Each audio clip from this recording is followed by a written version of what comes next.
የኛ ሰው ኢሞሽናል ነው። የኛ ሰው ለመቀጠር በጣም ዝግጁ ነው። እንዴት እንደሆነ አይገባኝም። የሌላ ሀገር ሰው እኮ እንደዛ አይደለም። ግብጽ ሄደው እኮ ጸረ ግብጽ ናሽናል ኢንተረስት የምታሰልፈው ሰው ገንዘብ ሰጥተም እኮ አታገኝም።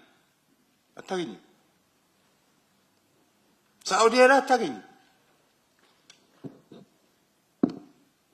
አውሮፓ ሄዳ አታገኝም። ቻይና፣ ራሽያ፣ ጃፓን ሄዳ አታገኝም። የኛ ግን በጣም ተቀጣሪ ነው። መቀጠሩ እስከምን ይሄዳል መሰለ? ሲፈልግ አይሲስ ይሆናል የኛ ሰው፣ ሲፈልግ ምንድነው አልሸባብ ይሆናል የኛ ሰው። አሁን አልሸባብ ለኢትዮጵያ ሕዝብ ምን አጀንዳ አለው? ለኢትዮጵያ ሕዝብ የሚሆን ምን አጀንዳ አለው?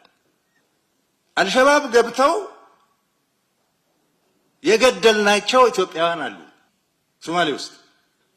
በቀደም ሱዳኖች እርስ በርስ ሲጋጩ ሱዳን ሄዶ የተቀጠራለ ተቀጥሮ እዛ ለአንዱ ወገን ወግኖ ተዋጋለ ይሞታል እዛ።